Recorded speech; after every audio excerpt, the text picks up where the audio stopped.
என்னை அறிமுகப்படுத்திய மதிப்புக்குரிய டாக்டர் அவர்களுக்கு வணக்கம்.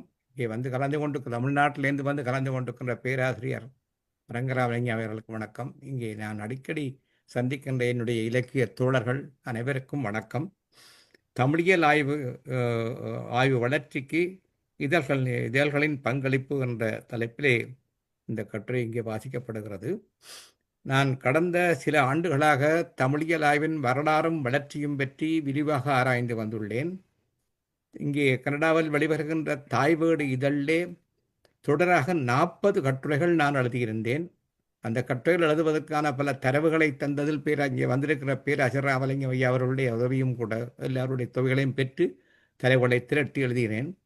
என்னுடைய கண் பார்வை சற்று குறைந்த காலகட்டத்திலே 1.5 வருடத்துக்கு முன்பு அந்த கட்டுரை தொடரை தற்காலிகமாக நிறுத்தினேன். அதன் பிறகும் அந்த ஆய்வுத் தொடரை தொடர வேண்டும் என்று நினைக்கின்ற பொழுதுதான் இந்த தமிழியல் ஆய்வின் வளர்ச்சி என்ற அம்சத்தை பார்க்க வேண்டிய ஒரு பகுதிகளிலே உண்டு. அதை வளர்த்து வந்ததிலே இதழியல் என்று சொல்லப்படுகிற இதழ்களின் துறை எவ்வாறு பங்களிப்பு செய்திருக்கிறது என்பதை கொஞ்சம் கிளிய பண்ண வேண்டிய தேவை இருந்தது. இப்போ அந்த தரவுகளை மையப்படுத்தி ஒரு கட்டுரையை நான் இங்கே தயாரித்திருக்கிறேன். கிட்டத்தட்ட 30 பக்கத்திலே என்னுடைய கையிலே பிரதி இருக்கிறது. ஆனால் அவ்வளவத்தை நான் வாசிக்கலாம் அல்லது விடலாம். 3 விஷயம்தான் சொல்ல போகிறேன். அதாவது தமிழியல் ஆய்வு வளர்ச்சிக்கு ஒரு முன்னுரை, 2வது இதழ்களுக்கும் தமிழுக்கும் இருந்த உறவு பற்றியது, 2வது தமிழகத்திலே 50களுக்கு பின்னர் ஏற்பட்ட இதழியல் வளர்ச்சியில் ஏற்பட்ட மாற்றங்கள், 3வதாக 1990க்கு பின்னர் தமிழகத்திலும் புலம்பெயர் சூழலிலும் வந்த இதழ்கள் பற்றிய ஒரு பார்வை. எல்லாமாக 3-4 விஷயம்தான் சொல்ல போகிறோம். நான் அவதத்தையும் விரித்து சொல்வதற்கு ஒரு 45 நிமிடம் அல்லது 1 மணித்தியாலம் எனக்கு தேவைப்படலாம். நான் இயன்ற அளவுக்கு உங்களுக்கு ஒரு விரிந்த கலந்துரையாடலுக்கு இடந்தரத்தக்க வகையிலே என்னுடைய ஒரு எண் நிறுத்தி முடிக்கிறேன். தண்ணிதாம்மா.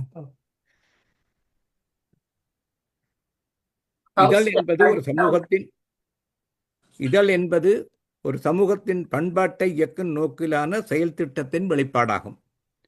அதிலும் தீவிர கலை இலக்கிய சமூக பண்பாட்டு இதழ்களை வெளியிடுவதானது பண்பாட்டை இயக்குவதென்ற பொதுநிலைக்கு மேலாக சமூகத்தின் சிந்தனை திறனையும் ஆக்கத்திறன் படைப்பாளி முதலானவற்றையும் இன்னொரு கட்டத்துக்கு வளர்த்தெடுத்தல் என்ற இலட்சிய நிலை பொறுப்பு கொண்டது. 2 வகையான இதழ் கொண்டு வந்து பொதுவாக இதழ் வெளியிடுதல், அது சமூகத்தை இயக்கிற செயற்பாடு.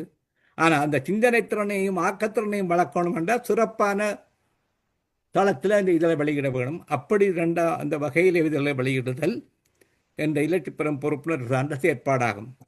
குறித்து ஒருவரது படைப்போ அல்லது சிந்தனை தொகுப்போ நூல் வடிவம் எய்தும் பொழுது சமூக வழியில் அவருடைய ஆளுமை மட்டுமே பதிவாகிறது. ஆனால் அதேவேளை ஒரு இலக்கிய இதழ் வெளிவரும் பொழுது சமூகத்தின் பல்வேறுபட்ட நிலையினரின் படைப்பாளுமை மற்றும் சிந்தனைத்திறன் என்பன அச்சமூக வழியிலே பதிவாகின்றன. அதன் மூலம் அச்சமூகத்தின் படைப்பாற்றல் மற்றும் சிந்தனை வளம் என்பன அடுத்த கட்டத்தை நோக்கி செல்வதற்கான திசை இனங்காணப்படுகிறது. எனவே இதழ் வெளியீட்டு முயற்சியானது சமூக பண்பாட்டு வரலாற்றை முன்னெடுப்பதான ஒரு இயக்க நிலைப்பட்ட செயற்பாடே ஆகும், எழுத்துநிலை செயற்பாடு. அந்த வகையில் தமிழரின் சமூக பண்பாட்டு சிந்தனைகளின் வரலாற்றையும் குறிப்பாக சமூக பண்பாட்டு தளத்தில் உருவானவாகிய எழுத்தாக்கங்களின் வரலாற்றையும் இயக்கி வந்துள்ள ஒரு மாபெரும் சக்தியாக தமிழ் இதழ்கள் திகழ்ந்து வருகின்றன. இந்த வகையில் இவ்வெளியீட்டில் தீவிர பங்காற்றி வருபவர்களை வணங்கி இவ்வுரையை நான் தொடங்குகிறேன். தமிழியல் ஆய்வு வளர்ச்சிக்கு இதழ்களின் பங்களிப்பு என்பதன் தலைப்பானது பல்வேறு துணை தலைப்புகளில் பல உரையரங்குகளில் கலந்துரையாடப்பட வேண்டிய விரிந்த பொருட்பு என்பது வெளிப்படை. ஆனால் ஆய்வுலகினராகிய நாம்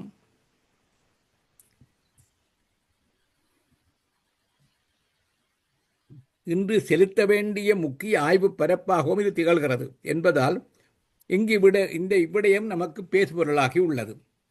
அவ்வகையில் உங்களுடைய பேராதரவுடன் இதில் கால்பதித்து சில தொடக்க நிலை ஆய்வு குறிப்புகளை மட்டும் உங்கள் முன் வைக்க முயற்சிக்கிறேன். எனது இவ்வுரையானது பொது வாசிப்புக்குரியவான செய்தி இதழ் என்ற வகைமைக்கு அப்பால் காத்திரமான வாசிப்புக்குரிய, அதாவது டார்கெட் ரீடர்ஸ், ரெண்டு வகையான ரீடர்ஸ் எங்களுக்கு, பொது வாசகர்கள், மற்ற டார்கெட், அந்த குறிப்பிட்ட சப்ஜெக்டை விளங்கி கொண்டு வாசிக்க முயற்சிக்கிற டார்கெட் ஆடியன்ஸ் என்றது மாதிரி என்ற வாசிப்புக்குரிய வாசகர் குழுவை கருத்தில் கொண்டதான இதழ்களை பற்றியதே ஆகும். எனவே பொது இதழ்கள் பற்றி நான் பேசப்போவதில்லை. இலக்கியம் போன்றவற்றுக்கான, பண்பாடு போன்றவற்றுக்கான ஆய்வு அம்சங்களையும் உள்ளடக்கி வந்த இதழ்களை பற்றியே நான் பேசப் போகிறேன். அவ்வகையில் தமிழரின் கலை, இலக்கியம், சமூக பண்பாடு, பல்லுரி பொறுமைகள் ஆகிய சார்ந்து உருவாகிய இதழ்களின் தோற்றச் சூழல்கள், அவற்றின் இயங்கு நிலைகள் மற்றும் பயன்பாட்டில் ஆகிய பற்றிய புரிதல்களே இங்கு உங்கள் பார்வைக்கு முன்வைக்கப்படுகின்றன. இவ்வாறான இதழ்களின் தொகை வகை பற்றிய ஒரு பட்டியலை உங்கள் முன் காட்சிப்படுத்த நான் முற்படவில்லை. கணிப்பொறிகள் ஊடாக நீங்கள் அவற்றை பெற்றுக்கொள்ள முடியும். இங்கு நான் ஒரு ஆய்வாளன் அல்லது திறனாய்வாளன் என்ற வகையிலே சுட்ட வருகின்ற விஷயம் அவற்றின் வரலாற்று இயக்கத்தை நாம் எவ்வாறு புரிந்து கொள்ளுகிறோம் என்பது மட்டுமேயாகும். அவ்வாறு வரலாற்று இயக்கத்தை அடையாளப்படுத்தும் முக்கிய சான்றுகள் எனத்தக்க இதழ்களின் வரலாறு மட்டுமே இங்கு உங்கள் முன் கவனத்துக்கு வருகிறது. இந்த வரலாற்று இயக்கமானது 4 துணைத் தலைப்புகளில் இங்கே பேசப்படுகிறது. தமிழ் ஆய்வுலகுக்கும் தமிழ் இதழ்களுக்கும் இருந்து வருகின்ற நெருக்கமான உறவு பற்றியது. 2வது, 1950கள் முதல் 90கள் வரை தமிழகத்திலும் ஈழத்திலும் இதழ்கள் பெருகி வந்த வரலாறு பற்றியது. 3வது, 1990களின் பின்னரான தமிழ் இதழ்கள் கனடாவில், மற்றது தமிழகத்தில். இந்த 3க்கும் பதிலாக நிறைவாக சில விஷயங்களையும் சொல்லி நான் இந்த உரையை நிறைவு செய்ய விரும்புகிறேன்.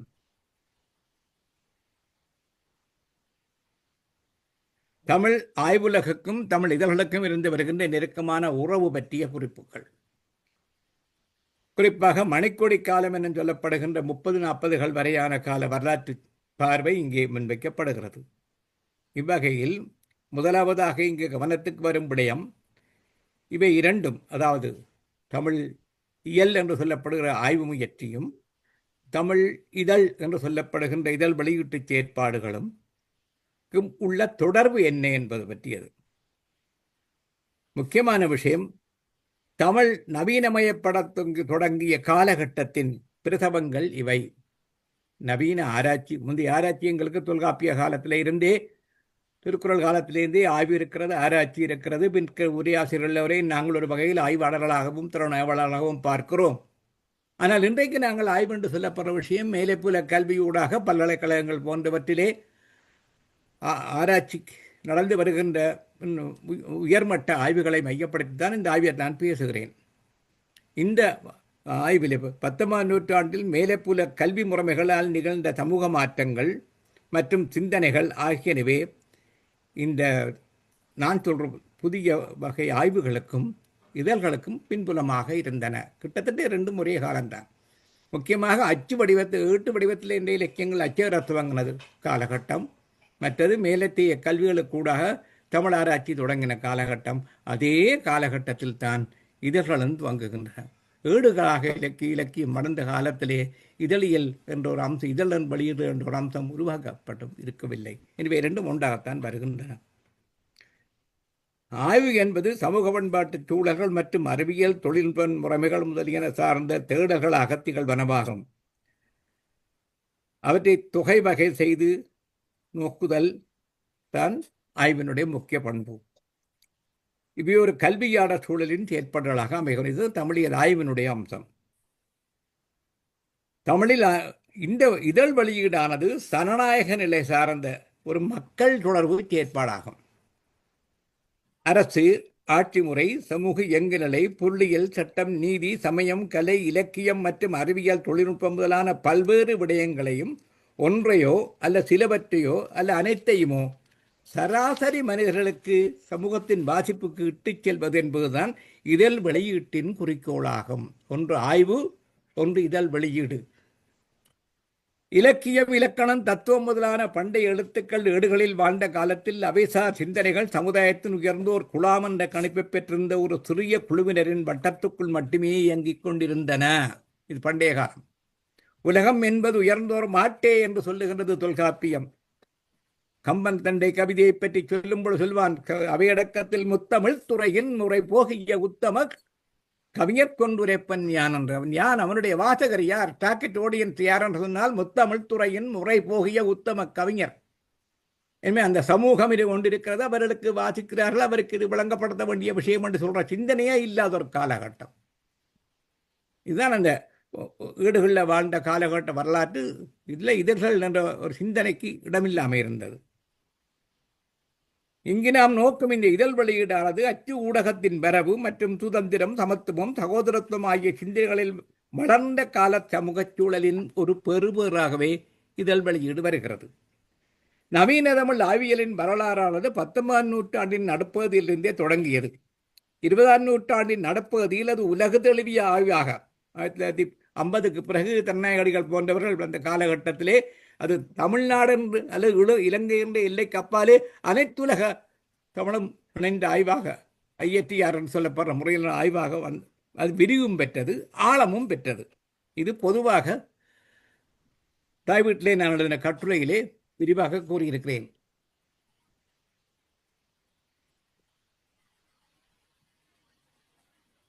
இந்த சமயத்திலே தமிழ் இதழியலின் வரலாற்றை நோக்கும் பொழுது 1802ஆம் ஆண்டிலிருந்து இதழியல் வரலாறு துவங்கிட்டு எங்களுக்கு கிடைக்கிற தகவல்களை பார்த்தால் 1802ஆம் ஆண்டு இலங்கையிலோ இந்தியாவிலே எல்லாம் வழிகிட்ட அரச அறிவிப்புகளே தமிழ் இதழ் வரலாறு துவங்கிவிட்டது என்று பட்டியல் தருகிறார்கள். முதலில் அரசு செயற்பாடுகளின் அறிவித்தல், சமயங்களின் கருத்துக்களை வெளிப்படுதல், கிறிஸ்தவ சமயஞ்சார் பிரசுரங்கள் என்பனவாக ஆரம்பித்த இந்த வெளியீட்டு முறையானது காலம் போக போக தேசிய உணர்வுதார் இதழ்கள், தத்துவ இதழ்கள், பெண்கள் இதழ்கள் என்பனவாக வெவ்வேறு வகைப்பட ஏறத்தாழ ஒரு 50-100 இதழ்களுக்கு மேலே 1900 வரையில் வந்திருக்கின்றன. இதற்கு நீண்ட பட்டியல் ஒன்று உண்டு. 19ஆம் நூற்றாண்டின் இறுதியில் வெளிவந்த விவேக சிந்தாமணி, பிரபுத்த பாரத முதலான இதழ்களில், சித்தாந்த தீபிகை என்று வந்த சில இதழ்களில் அந்த காலகட்டத்திலே தமிழில் அன்றைய நவீன புத்திலக்கிய வகையாக உருவாகி வந்த நாவல்கள், குறிப்பாக ராஜமையர், குருதாமி சர்மா மற்றும் மாதவியா முதலானோரின் நாவல்கள், அவை பற்றிய விமர்சனங்கள் என்பன பதிவாக தொடங்கிவிட்டன. அப்போ இலக்கியத்தோட மிக நெருக்கமாக வந்த காலகட்டம் 19ஆம் நூற்றாண்டு இறுதியிலேயே துவங்கியது. அதன் பிறகு மேற்றுட்டிய மாதவையா அவர்கள் 20ஆம் ஆண்டின் தொடக்க காலத்தில் பஞ்சாமிர்தம் என்ற ஒரு இதழை வெளியிட்டார் என்பதை அறிகிறோம். அதே காலப்பகுதியில் ஏறத்தாழ நவீன இலக்கியத்துறையில் ஏற்பட்டிருந்த பாரதியார் இதழ்களோடு மிக நெருக்கமான உறவு கொண்டிருந்தவர். சுதேசமித்திரன், இந்தியா, சக்கரவர்த்தினி, விஜயா வந்து அவருடைய இதழியல் தொடர்பு தெரியும் உங்களுக்கு. பாவேசையர் பாலபாரதி என்ற இதழை நடத்தியவர். இவர்கள் எல்லாம் இதழ் சார்ந்து செயற்பட்டிருக்கிறார்கள் ஆரம்பத்திலே என்பதற்கான தரவு தான் இது. மேற்றுட்டியவற்றுள் பஞ்சாமிர்தம், பாவேசையரன், பாலபாரதி ஆகிய இதழ்கள் தமிழின் இன்னொரு புத்திலக்கிய வகையான சிறுகதையின் வளர்ச்சிக்கும் குறிப்பிடத்தக்க பங்களிப்பு செய்திருக்கின்றன. சிறுகதை ஆய்வாளர்களுக்கு தெரியக்கூடிய விஷயம். ஏறத்தாழ அதே காலப்பகுதியில் செந்தமிழ் செல்லி முதலான இதழ்கள் தோன்றி தமிழின் பண்டைய இலக்கிய ஆய்வுகளை முன்னெடுத்தன. இதெல்லாம் 20ஆம் நூற்றாண்டின் ஆரம்ப காலத்திலே எப்படி இதழியல் எப்படி இலக்கியத்தோடு நெருக்கம் கொண்டது என்பது பற்றிய தகவல்கள். மேற்றுட்டியவாறு விவேக சிந்தாமணி, பஞ்சாமிர்தம், பாலபாரதி முதல் இதழ்கள் நவீன இலக்கியத்துக்கும் இதழ்களுக்கும் தொடர்பு ஏற்பட்டு விட்டாலும் அத்தொடர்பை மிக நெருக்கமாக இட்டு வந்த காலகட்டமாக 1930கள் காலப்பகுதியையே கொள்ள முடிகிறது.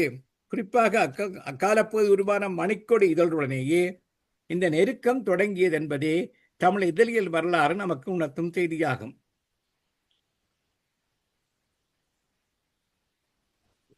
ஆயிரத்தி 1933 முதல் 1935 வரையான காலப்பகுதியில் அரசியல் விமர்சன களமாக உருவாகி வந்த மணிக்கொடி இதழானது 1935-38 காலப்பகுதியில் நவீன இலக்கிய இதழாக பரிமாணம் பெற்றது. இதை பற்றியெல்லாம் கனவேர் எழுதியிருக்கிறார்கள். எப்படி ஒரு அரசியல் இதழாக தோன்றி பிறகு இலக்கிய இதழாக மாறியதென்று. குறிப்பாக தமிழ் சிறுகதை வரலாற்றில் இக்காலகட்டத்தை மணிக்கொடி காலம் என்று சுட்டும் அளவுக்கு அந்த இதழ் முக்கியத்துவம் பெற்றிருந்தது. பொது வாசிப்பு, வெகுஜன வாசிப்பு நிலைக்கப்பால் காத்திரமான இலக்கிய வாசிப்பு என்ற நிலைக்கு தமிழ் இதழியல் மாறத் தொடங்கிய சூழலை முதலில் அடையாளப்படுத்தியது இந்த மணிக்கொடிதான். அதுக்கு முந்தைய பத்திரிகைகள் வந்திருக்கின்றன. பொது வாசிப்பு, சிறப்பு வாசிப்பு என்றதுமே வரவில்லை. இங்கே இலக்கிய வாசிப்புக்கென்று ஒரு தரம், அங்குதான் இந்த டார்கெட் ரீடர்ஸ் என்ற நிலையிலே சிறுகதை போன்றவற்றை எழுதுவது, அவற்றை பற்றி விமர்சிப்பது, கவிதை எழுதுவது, அவற்றை பற்றி விமர்சிப்பது போன்ற ஒரு செயற்பாட்டை தொடக்கி வைத்த வகையிலே மணிக்கொடிக்கு ஒரு முக்கியத்துவம் இருக்கிறது. புதுமை பித்தன், கூப்பராம், மௌனி, பிச்சமூர்த்தி, PS ராமையா, பேகோ சுந்தரராஜன், கானா சுப்பிரமணியம், செல்லப்பா முதலியவர்களில் நவீனம் பற்றிய புரிதல்கள் படைப்புகளிலும் விமர்சன எழுத்துக்களிலும் சிறப்பாக வெளிப்பட்ட காலம் இது. அதாவது படைப்பெனப்படுவது பிரசாரமாகவோ இயற்கை கண்ட கற்பனைகளின் வெளிப்பாடுகளாகவோ மரபின் விளக்கமாக வெளிப்படுவதில்லை. அது வாழ்வின் நேரடி அனுபவங்களின் ஊற்றெடுப்பது என்பதுதான் நவீன புத்திலக்கியம் நமக்கு எடுத்துரைக்கும் செய்தியாகும். இதனை புரிந்து கொண்ட வகையில்தான் மணிக்கொடி எழுத்துக்கள் தமிழின் நவீன இலக்கிய வரலாற்றை இயக்கி நின்ற இதழ் என்ற கணிப்பை பெறுகின்றது. இக்காலகட்டமானது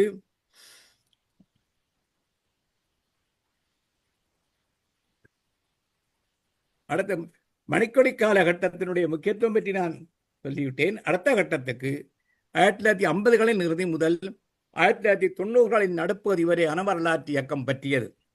இது மிக விரிவான பகுதி. என்ற அளவுக்கு சுருக்கமாக சில அடிப்படை விஷயங்களை மட்டும் சொல்லுகிறேன்.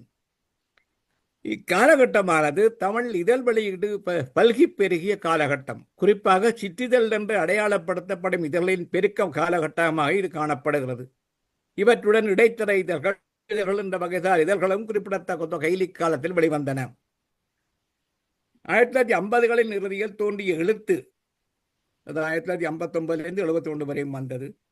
1990களின் நடுப்பகுதியில் நிறைவடைந்த சுவமங்களா, மறையான மேற்படி வகைதார் இதழ்கள் அக்கால பகுதியில் தமிழ் இலக்கிய வளர்ச்சியிலும் ஆய்வு சிந்தனையிலும் குறிப்பிடத்தக்க பெரும் பங்களிப்பை ஆற்றி வந்துள்ளன. ஏறத்தாழ சமகாலத்தில் ஈழத்திலும் பல சிற்றிதழ்கள் வெளிவந்துள்ளன.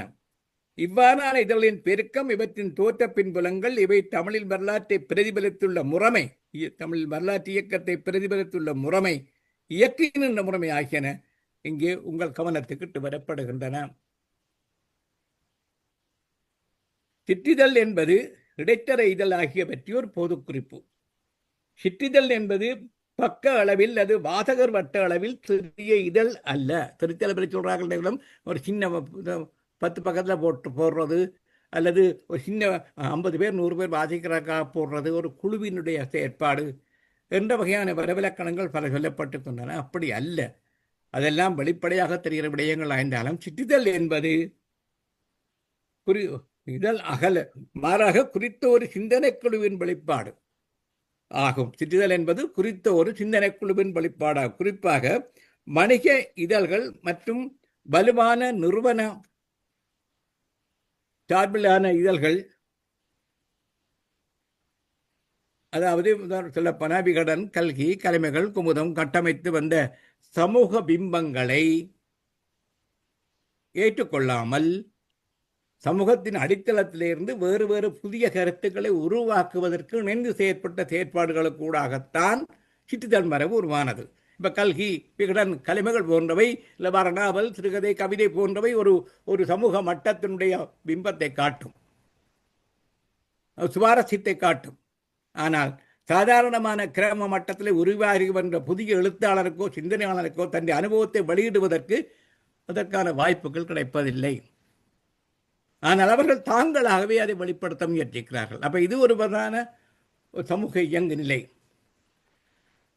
இவர்கள் கட்டமைத்த அந்த பிம்பங்களை உடைத்து மற்றும் கலைகள் ஆகியவன்மைக்கும் மதிப்பீடுகள் விமர்சித்து சமூக யதார்த்தங்களையும் புதிய சிந்தனைகளையும் படைப்பாளுமை அம்சங்களையும் வெளிப்படுத்துவதற்கான மாற்றத்துக்கான முயற்சி. அவர் சொல்லப்போனா இது ஒரு மாற்று வழி. சிற்றிதழ் என்பது, இடைத்தர இதழ் என்பது வணிக இதழ்களுடைய அந்த பரப்பு, லட்சக்கணக்கான பிரதிகள் விற்பனையாகின்ற இதழ்களுடைய அந்த தரத்துக்கு எதிராக சமூகத்தின் அடித்தளத்தை உருவாகிற ஒரு மாற்று வழி என்றுதான் இதை நாங்கள் கருத வேண்டும். பின்னுக்கு மாற்று வழி என்ற வேலை ஒரு சிற்றிதழும் வந்திருக்குது.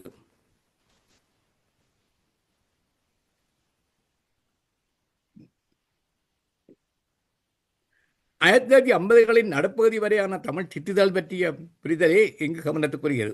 50கள் 90களின் காலகட்ட சிற்றிதழ் சிற்றிதழின் அடையாளத்தில் உருவாகிய இதழ் முதல் என்ற வகையிலே நாங்கள் எழுத்தைத்தான் கவனத்தில் கொள்ளுகிறோம். இந்த எழுத்து 1959 காலகட்டத்திலே சு செல்லப்ப அவர்களால் வெளியிடப்பட்டது.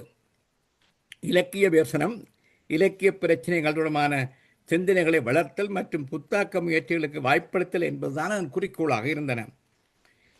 இவ்விதழில் முதன்மை பங்களிப்பாக கணிக்கப்படுவது புதுக்கவிதை என்ற வகைமையின் வரலாற்றை முன்னெடுத்தமே ஆகும். யாப்பும் மரபை மீறிய கவிதையாக்க முயற்சி என்ற வகையில் மணிக்கொடை காலத்தில் உருவான வசன கவிதை முறையை புதுக்கவிதை நிலைக்கு வளர்த்தெடுத்தமைதான் இந்த எழுத்து என்ற இதழ் ஆற்றிய பங்களிப்பு ஆகும். அதனால் 50கள் தொடக்கம் 70 காலகட்ட பகுதியை எழுத்து காலகட்டம் என்று சொல்லுவார்கள். என்ற அந்த எழுத்து காலகட்டம் தான் புதுக்கவிதை அங்கீகாரம் பெற்றது. அவ்வாறு எழுத்துக்கு முதன்மை கொடுத்து செல்லப்பா போன்றவர்கள் 10 வருஷத்துக்கு மேலே அந்த இதழில் வெளிவந்தாலும் 70ஆம் ஆண்டு 72ஆம் ஆண்டு காலகட்டம் வரை புதுக்கவிதை தமிழ்நாட்டிலேயும் சரி ஈழத்திலேயும் சரி பலரால் அங்கீகரிக்கப்படவில்லை. அதில் ஒரு வகையினர் பண்டித மரபம் என்றவர்கள். அவர்கள் புதுக்கவிதை என்பதையே கவிதையாக ஏற்றுக்கொள்ள முடியாது, யாப்பும் மரபோடு சம்பந்தப்பட்டால் தான் அது கவிதை என்று சொல்லுகின்ற நிலையிலே அதை புறக்கணித்தவர்கள். அது எல்லாருக்கும் தெரிஞ்ச விஷயம். கிட்டத்தட்ட திராவிட இயக்கம் சார்ந்த தமிழுணர்வாளர்களும் கூட தங்களுடைய கவிதைகளை விருத்தம் பண்பா போன்ற பாடல் வடிவங்களை கூடாகத்தான் கொண்டு வந்திருக்கிறார்கள், பாரதிதாசன் உட்பட. ஆயினும் இன்னொரு வகையினரும் இதை எதிர்த்தார்கள். யார் என்று சொன்னால் மார்க்சியவாதிகள். கைலாசபதி, வானமாமலை போன்றவர்கள் புதுக்கவிதையை ஏற்றுக்கொள்வதில் தயக்கம் காட்டினார்கள் 60கள் காலகட்ட பகுதியிலே. கிட்டத்தட்ட 70ஆம் ஆண்டு வரை இந்த நிலைதான் நிலவியது. நான் தமிழன்பனுடைய கவிதைகளை பற்றிய திறனாய்வு நடந்த பொழுது இந்த விடயங்களை எல்லாம் வெளிப்படையாக நான் சுட்டியிருக்கிறேன். 70ஆம் ஆண்டுக்கு பிறகுதான் இடதுசாரிகளும் திராவிட இயக்கத்தின் சில தேசிய சிந்தனையாளர்களாக வந்தவர்களும் இன்னும் சிலரும் கலந்து இந்த புதுக்கவிதையை தங்களுக்கும் வாகனமாக எடுத்துக்கொண்டார்கள். தங்களின் உணர்வுகளை வெளிப்படுத்த முயற்சித்தார்கள். மேத்தா போன்றவர்கள், அப்துல் ரஹ்மான் போன்றவர்கள், இவன் தமிழன்பன் போன்றவர்கள் கூட நாங்கள் சேற்றில் கை வைத்தால்தான் நீங்கள் சோற்றில் கை வைக்க முடியும் என்று சொல்வது போன கவிதைகள் எல்லாம் அந்த காத்தை வரத்துவங்கின. அந்த கவிதைகளுக்கு தளமாக அமைந்தது வானம்பாடி என்று சொல்லப்படுகின்ற இதழ். இது 72ஆம் ஆண்டு 70ஆம் ஆண்டுகளில் வந்து ஒரு 10 ஆண்டுகளில் இயங்கிய இதழ். அப்போ எழுத்து இதழ் வந்து புதுக்கவிதைக்கு ஒரு அங்கீகாரம் கொடுத்து வசன கவிதையை புதுக்கவிதையாக அங்கீகரித்தது. சமூகமும் கல்வி உலகமும் அங்கீகரித்தது எப்போ என்று சொன்னால் 70ஆம் ஆண்டு அளவிலே வானம்பாடி வந்த காலகட்டத்தில் தான் முதல் அந்த மாற்றத்தை நாங்கள் எங்கே கண்டோம் என்றால், தமிழன்பனுடைய புதுக்கவிதை தொகுதி ஒன்றுக்கு கைலாசபதி முதல் அணிந்திர கொடுத்தார். அப்போ என்னென்றால் இவை பாடினா அது கவிதை இல்லை, இவை பாடினா கவிதை என்ற இவர்கள் சமூக பார்வை உள்ளவர்கள் என்ற கண்ணோட்டத்திலே அந்த அங்கீகாரம் வருகிறது. இதுக்கு நான் அங்கே போகவில்லை. அப்போ இந்த 2 இதழ்களும் அப்போ மணிக்கொடி ஒரு சிறுகதையினுடைய தளத்தை அடையாளப்படுத்தி காட்டியது. வசன கவிதையை நவீன கவிதையாக புதுக்கவிதையை ஏற்றுக்கொள்ள வேண்டும் என்ற நிலையை இடதுசாரிகளுக்கு ஏற்படுத்தியது, கல்வியாளர்களுக்கு ஏற்படுத்தியது இந்த புது இது எழுத்து சஞ்சிகையும் வானம்பாடி சஞ்சிகையும் ஆகும். இதெல்லாம் விரிவாக நான் எழுதியிருக்கிறேன். இங்கே அந்த உங்களுக்கு தகவலாக சொல்லுகிறேன். வானம்பாடி இதழ் 1971 முதல் 81 வரை 20 மடல்கள் வரை வெளிவந்திருக்கிறதாக தெரிகிறது. இடதுசாரி சிந்தனை இயக்கம், திராவிட இயக்கம் சான்றோர் இணைந்து இயங்கிய இலக்கிய சூழல் இது. தமிழ் தேசியத்தன்மை கொண்ட இடதுசாரி சிந்தனை தளமாகவும் இது கவனிக்கப்பட்டது. இவர்களோரும் மானுடம்பாடும் வானம்பாடிகள் என்ற கோஷத்தோடு வந்தவர்கள். இந்த காலகட்டத்திலே அந்த கோஷத்தோடு கவிதை பாட வந்தவர்களுக்கெல்லாம் ஒரு பெரிய கற்பனை இருந்தது. என்ன கற்பனை என்றால், இந்த உலகத்தையே நாங்கள் மாற்றி அமைக்க போகிறோம் என்று. அந்த கவிதைகளில் அந்த துணி தெரியும்.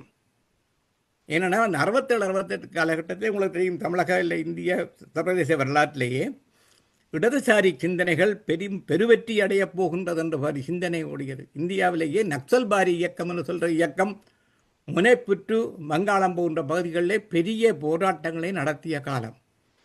அதற்கு ஒரு நல்ல வார்த்தை பிரயோகம் வைத்திருந்தார்கள். அசனி சங்கேத், சமஸ்கிருதத்திலே வசந்தத்தின் இடிமுழக்கம் என்று அதற்கு பேர். தமிழ் மொழிபெயர்த்தார்கள். அங்கே இடிமுழக்கம் கேட்க தொடங்கிவிட்டது, இங்கேயும் புரட்சி வரப்போகிறது. என்ன இடிமுழக்கம் என்ற சீனாவில் நக்சல்பாரி இயக்கம் இங்கே இந்தியாவில் நடக்க 60களில் சீன பத்திரிகைகள் எழுதினது வசந்தத்தின் இடிமுழக்கம் கேட்க தொடங்கிவிட்டது என்று. இங்கே இருக்கிற இடதுசாரிகளும் வசந்தத்தின் இடிமுழக்கம் இங்கேயும் கேட்கிறது, நாங்கள் புரட்சியுடனே புரட்சியை சுட்டு புத்துலகு படைப்போம் என்றெல்லாம் பாட வந்தார்கள். வானம்பாடிக்கு பின்னாலே இருந்த சூழல் இது என்பதற்காகத்தான் சொல்லுகிறேன். புவியரசு, கங்கை கொண்டான், சிற்பி, தமிழ்நாடன், அக்கினி உத்தரன், சக்திக்கனல், ரவீந்திரன், ஞானி, பாவனா, சேப்பிரகாசம், பிரபஞ்சன், பாலா, கோ ராஜாராம், மீரா, மு மேத்தா, அப்துல் ரஹ்மான், கனவே பேராசிரியர், தமிழ் பேராசிரியர் நண்பர், பேராசிரியர் அரங்கலாமனுக்கு நண்பர்களாகவும் இருப்பார்கள், எனக்கும் தெரிந்தவர்கள். அப்துல் ரஹ்மான், ஈரோடு தமிழன்பன் முதலான வானம்பாடிகளில் எழுதி சிறப்பித்தார்கள். இவர்களின் வருகைக்கு பின் புதுக்கவிதை சமுதாயத்தின் கவனத்தை ஈர்த்தது. அப்போ இதழுக்கும் இலக்கியத்துக்குமான தொடர்புக்கு ஒரு முக்கிய செய்தியாக இதை சொல்லுகிறேன். இக்கால சிற்றிதழ் இடைத்தறிதழ்களின் பெருக்கம் தொடர்பான ஒரு குறிப்பு. இவ்வாறு உருவான இதழ்களில் ஒரு வகையான பொதுவான இலக்கியம் என்ற சிந்தனையின் வழியில் நடந்த இலக்கியம் என்றால் என்ன, இலக்கியம் அனுபவத்தின் பதிவு, அனுபவம் எழுதப்பட வேண்டும் என்பது போன்ற சிந்தனைகளின் வழியாக அக்காலத்திற்கு காலம் படைப்பில் ஏற்படுற மாற்றங்கள், அந்த சிந்தனையினுடைய அங்கே நேரடியாக வந்ததாக நடை, பிரக்ஞை, கசடதபர, யாத்ரா, கணையாளி, இலக்கிய வட்டம், வைகை, விழிகள், கொல்லிப்பாவை, சதங்கை, ஞானரதம், சுவடு, தீபம், புதிய நம்பிக்கை, இப்படி ஒரு பெரிய பட்டியலை கொடுக்கலாம். அந்த காலத்தில் இலக்கியம் படைத்தல் பற்றிய என்ன, இந்த இலக்கியம் படைத்தல் பற்றிய பிரச்சனையை தெளிவுபடுத்துகிற ஒரு விஷயம் தேவையோ, அந்த காலத்தில் இலக்கியம் பற்றிய ஒரு பிரச்சனை ஒன்று இருந்தது. இடதுசாரிகள் முன்வைத்த சோசியலிச யதார்த்தவாதம் என்ற கோட்பாடு, அதாவது சமூகம் மாற்றம் என்பதையும் புரட்சி என்பதையும் மையப்படுத்தி ஒரு சமத்துவ சமூகம் வருவதற்காக படைக்கப்படுவதுதான் இலக்கியம் என்ற கண்ணோட்டத்திலே கைலாசபதியோ வானமாமலையோ மற்றும் இடதுசாரிகளோ முழங்கி கொண்டிருந்த பொழுது, அப்போ இலக்கியம் இயற்கையாக வருவதா அல்ல கோட்பாடுகளை நம்பி படைக்கப்படுவதா என்ற ஒரு போராட்டம் இருந்தது. அப்போ இலக்கியம் இது பெரிய போராட்டம். இலக்கியம் உண்மையாக ஒரு படைப்பாளியின் மனத்தின் அனுபவத்தின் வெளிப்பாடை அல்லாமல் கோட்பாடுகளின் உருவாக்கம் அல்ல என்பதை நிறுவ வேண்டிய தேவை அன்றைக்கு இருந்தது. தமிழ்நாட்டிலே அதை ஒரு பெரிய இயக்கமாக செய்தார்கள். அதனுடைய வெளிப்பாடு தான் நான் சொன்ன இந்த பத்திரிகைகள். சிலது கானாசோ போன்றவர்களாலே வந்தது, மற்றும் பல தீவன் பார்த்தசாரதியால் நடத்தப்பட்டது. இப்படி ஞானடம் நான் நினைக்கிறேன் ஜெயகாந்தனுடைய இருக்கணும். இப்படி ஒரு செயற்பாடுகளாக வந்தவை. 1960களின் பிற்பகுதி ஆண்டுகளில் தொடங்கப்பட்ட வேதர்கள் 70களின் பின்பகுதி வரையில் நின்று போயின. 80களின் மத்தியில் நின்று போன பிறகு கணையாளி இப்பொழுதும் தொடர்ந்து கொண்டிருக்கிறது. 1960 தொடங்கி தொடர்ந்து வந்து கொண்டிருக்கும் தாமரை, அது தாமரை என்பது கம்யூனிஸ்ட் கட்சியினுடைய கட்சி சார்பான இதழ், கொஞ்ச நாள் வந்தது. அதுக்கு பிறகு கம்யூனிஸ்ட் கட்சியிலேயே 2 பிரிவு இருக்கு, தீவிர இடதுசாரி பிரிவு, மார்க்சிய பிரிவு. அது செம்மலர் என்ற ஒரு இதழை கொண்டு வந்தது. அது இப்போ வந்து கொண்டே இருக்கிறது. இவை தவிர 1980கள் 90களில் வெளிவந்த தமிழிதழ்கள் தொடர்பான ஒரு ஆய்வுக்குறிப்பு, விடுதலை குறிப்பு பின் இலக்கியங்கள் என்ற தலைப்பில் பேராசிரியர் ராமசாமி எழுதிய தமிழ் இணையதளத்தில் வெளியிட்ட குறிப்பு. புதிய இடதுபாதம், பிராங்க்ஃபர்ட் மார்க்சியம், அமைப்பியல், இருத்தலியல், உளவியல் பகுப்பாய்வு, நுண்ணரசியல், வெகுமக்கள் ரசனை போன்ற சொல்லாடல்களை தமிழ் பரப்புக்கு கொண்டு வந்த இதெல்லாம் பல இதழ்கள் வந்தன. படிகள், பரிமாணம், இங்கே இன்று, புதியுகம் பிறக்கிறது, புதிய நம்பிக்கை, நிகழ், தமிழ்நேயம் என்ற வகையில் இந்த பத்திரிகைகள் தலைப்போடு வந்தன. இவற்றில் வந்த விமர்சன சொல்லாடல்களும் கவிதை, கதைகள், கட்டுரைகள் போன்றனவும் தமிழ் கலை இலக்கிய சூழலை அடுத்த கட்டத்துக்கு நகர்த்தின. அவசர நிலைக்கு பிறகு 1977 இந்திரா காந்தி கொண்டு வந்த அவசர நிலைக்கு பின்னர் இடதுசாரிகள் புதிய அலையாக மூன்றாவது பாதையான நக்சல்வாரி எழுச்சி, நான் ஏற்கனவே அந்த வசந்தத்தின் இடிமுழக்க கருத்தை வைத்துக்கொண்டு வேறும் இதழ்கள் பலவற்றை கொண்டு வந்தார்கள். நக்சல்வாரி குழுக்கள் இதழ்களாக கீடயம், புதிய ஜனநாயகம் என்ற இதழ்கள் 80களின் பின்பாதியில் வந்தன. அவ்விரண்டும் கலை இலக்கிய இதழ்களாக மனவோசை, புதிய கலாச்சாரம் என்ற இரண்டையும் கொண்டு வந்தன. இவற்றின் 90களில் நீங்கள் பார்ப்பீர்கள், தமிழகத்திலே முக்கியமாக ஒரு இயக்கம் வந்தது, தலித்திய இயக்கம். 90களில் தான் வட இந்தியா, வடக்கே மராட்டி அல்லது மற்ற பகுதிகளிலே வந்த இயக்கம் தமிழ்நாட்டிலே 90களிலே வருகிறது. அது வந்த பொழுது அதை சார்ந்து நிறப்பிரிகை போன்ற பத்திரிகைகள் வரத் தொடங்கின. அது தனி வரலாறு. இப்படியான வகையிலே 60க்கும் 90களுக்கும் இடையிலே ஒரு இதழ், அவற்றை சிலது சிற்றிதழாக இருக்கும், சிலது இடைத்தர இதழாக, இதில் ஒரு கட்டத்துக்கு மேலே வரைக்க ஒரு கட்டத்தில் 1990ஆம் ஆண்டு இந்த இடைத்தர இதழ் சிற்றிதழ் வரலாறு இன்னொரு கட்டத்துக்கு போகிறது. அதாவது இவை எல்லாவற்றையும் கடந்து இலக்கிய இதழ் ஒரு இன்னொரு பரிமாணத்துக்கு வருவதை சுபமங்களா என்ற இதழிலே நாங்கள் பார்க்கிறோம். 90களிலே வந்த சுபமங்களா இதழ் அதற்கு முன்பு இந்த நடை போன்ற இதழ்கள் தோற்றுவித்து வளர்த்து கொண்டு வந்த அந்த இலக்கிய படைப்பாக்க முயற்சிகளை பற்றி ஆதரிப்பதாகவும், அதே சமயம் இடதுசாரி கருத்துக்கள், சர்வதேச கருத்துக்கள், தலித்தியம் போன்ற கருத்துக்கள் அனைத்தையும் உள்வாங்கி ஒரு இதழுக்குள்ளேயே எல்லாவற்றுக்கும் இடங்கொடுத்து இதழுடைய வரலாற்றிலே ஒரு புதிய டைமென்ஷனை சுபமங்களா கொண்டு வந்தது. ஒரு 4 வருடம் 5 வருடங்கள் தான் அதை நடத்தினார் சுபமங்களா. அந்த கடைசி காலகட்டத்தில் நான் அவரோடு நெருங்கி பழகியிருந்தேன். அவர் எவ்வாறு எல்லாரோடையும் நெருங்கி அந்த இதழை ஒரு ஐடியல் இதழாக கொண்டு வந்தார். அது இங்காலே இன்னொரு தளத்துக்கு இலக்கிய வரலாற்றை மாற்றியது. கோமல் சுவாமிநாதன் என்ற ஒரு பேராளுமையின் வரலாற்று பணியாக அது திகழ்ந்தது. அவரின் மறைவுடன் அதுவும் நின்றுவிட்டது. 1960-90கள் காலப்பகுதியில் பெருந்தொகையாக வெளிவந்த சிற்றிதழ்கள் நவீன இலக்கிய உரையாடல்களுக்கான இலக்கிய மதிப்பீடுகளுக்கும் கோட்பாட்டு நிலை வாதங்களுக்குமான ஒரு முக்கிய களங்களாக திகழ்ந்தன. இவ்வாறான சிற்றிதழ் இயங்கநிலையின் வரலாறு பற்றிய படைப்புகள், காத்திரமான ஆய்வுக் கட்டுரைகளும் திறனாய்வு கட்டுரைகளும் எழுதப்பட்டிருக்கின்றன. ஒரு 10 கட்டுரைகள் என்ற தலைப்பை சொல்லுகிறேன், 10-12 கட்டுரைகள்.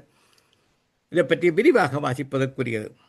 விடுதலைக்கு பின் இலக்கிய இதழ்கள் ஆன ராமசாமி, தலித் இதழியல் ஜே பாலசுப்ரமணியன், படிகள் நீங்கள் நாங்கள் GSR கிருஷ்ணன், நிறப்பிரிகை படிகள் இலக்கிய வட்டம் போன்ற பத்திரிகைகளின் காலம் சாரு ஆன்லைன், அறிவியல் தமிழ் இதழ்கள் தமிழ் வளர்ச்சியுற்றிருக்கிறதா சூனா நரேந்திரன், குழந்தை இலக்கிய இதழ்கள் சுகுமாரன், தடம்பதித்த சிற்றிதழ்கள் நாகரத்னம் கிருஷ்ணா, சிற்றிதழ் ஒரு ஆய்வறிக்கை அங்கதம் ஜெயமோகன், சிற்றிதழ் என்பது என்ன ஜெயமோகன், இலக்கியத்தின் பல்லின் நகமம் ஜெயமோகன், இதழ்களும் மதிப்பீடுகளும் ஜெயமோகன், மாற்றுத் தேடலில் சிற்றிதழ் மரபு. இப்படி ஒரு தொகையான கட்டுரைகள் இந்த சிற்றிதழ் மரபு பற்றி மிக விரிவாக பேசியிருக்கின்றன. நான் எல்லாவற்றையும் தொகுத்து சுருக்கமாகத்தான் இங்கே சில விஷயங்களை மட்டும் சொல்லியிருக்கிறேன். இது 60-90 காலகட்டத்தின் இதழ் வெளியீடு எப்படி ஆராய்ச்சிக்கோடு எவ்வாறு தொடர்பு கொண்டதாக இருந்தது என்பது.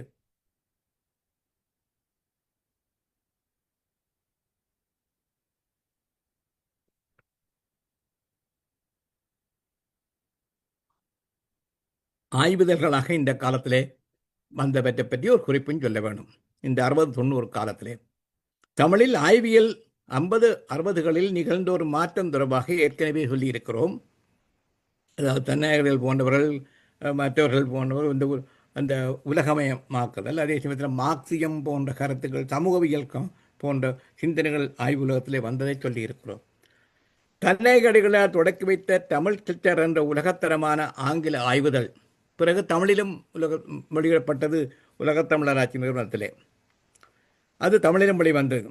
சமகாலத்தில் பல்கலைக்கழகங்கள், உயர்கல்வி நிறுவனங்கள் தத்தம் ஆய்வுகளை பதிவிடும் வகையில் ஆய்வுகளை ஒவ்வொரு துறைகள் சார்ந்து வெளிப்பட்டன. தமிழ் துறையிலே இந்த காலத்திலேருந்து சென்னையிலே, மற்ற பல்கலைக்கழகத்தில், இலங்கை பல்கலைக்கழகங்கள் எல்லாம் அந்தந்த துறைகள் சார்ந்து பல இதழ்கள் வந்தன. இலங்கையை பொறுத்தவரை எனக்கு நல்ல ஞாபகம் இருக்குது. ஒரு இதழ் சிந்தனை யாழ்ப்பாண பல்கலைக்கழகத்தினுடைய ஆய்வுதலாக வந்தது. உண்மையில் சிந்தனை இதழை தோற்றுவித்தவர் பேராசிரியர் இந்திரபாலா. அவர் தானாக நடத்தி வந்த இதழ். பல்கலைக்கழகத்துக்கு பீடாதிபதியாக வந்து யாழ்ப்பாண பல்கலைக்கழகத்தில் கலைப்பீடத்தை தொடக்கி வைத்த பொழுது அது கலைப்பீடத்துக்குரிய இதழாக அதை மாற்றிவிட்டார். இன்றைக்கும் அது வந்து கொண்டிருக்கிறது. கல்வியாளர்கள் ஆய்வு கட்டுரைகளை எழுதுகின்ற இதழாக மார்க்சிய சமூகவியல் நோக்கி தொடர்ந்து சிந்தித்து எழுதி வந்த கல்வியாளரான இதில் இன்னொருவர் சொல்லப்பட முயற்சிக்கிறேன். அவர்தான் நாவண்ணாம் ஆனமாமலை. இந்த ஆய்வுகள் சம்பந்தப்பட்ட விஷயத்தை பேசும் பொழுது பொதுவாக பல்கலைக்கழகங்கள் கல்லூரிகள் போன்றவற்றிலே ஆய்வகர்கள் வந்த துவங்கின பொழுது ஆய்வுக்காகவே ஒரு இதனை தோற்றுவித்தவர் ஆராய்ச்சி என்ற பெயரிலே. இதை தோற்றுவித்தவர் வானமாமலை. இன்றைக்கு இருக்கிற பல ஆராய்ச்சியாளர்களுக்கு ஒரு முன்னோடியாக அவர் இருப்பவர். மார்க்சிய சமூகவியல் நோக்கில் தொடர்ந்து சிந்தித்தும் எழுதியும் வந்த கல்வியாளரான அவர் தமது 50வது பிறந்த நாளான 1967 தமது இல்லத்தில் மார்க்சிய ஆய்வியல் ஆர்வம் கொண்ட தோழர்கள் 10 இணைத்து ஒரு குழுவை உருவாக்கினார். அந்த குழுவுக்கு பேர் நெல்லை ஆய்வுக்குழு. அவ்வமைப்பிலே ஆய்வாளர் பலராலும் பாதிக்கப்பட்டு வந்த கட்டுரைகளை இதழ் வடிவில் வெளிப்படுத்தும் தேவை கருதி அவரால் ஆராய்ச்சி என்ற காலாண்டிதழ் ஜூலையில் தோற்றுவிக்கப்பட்டது. 1969 ஜூலையில்.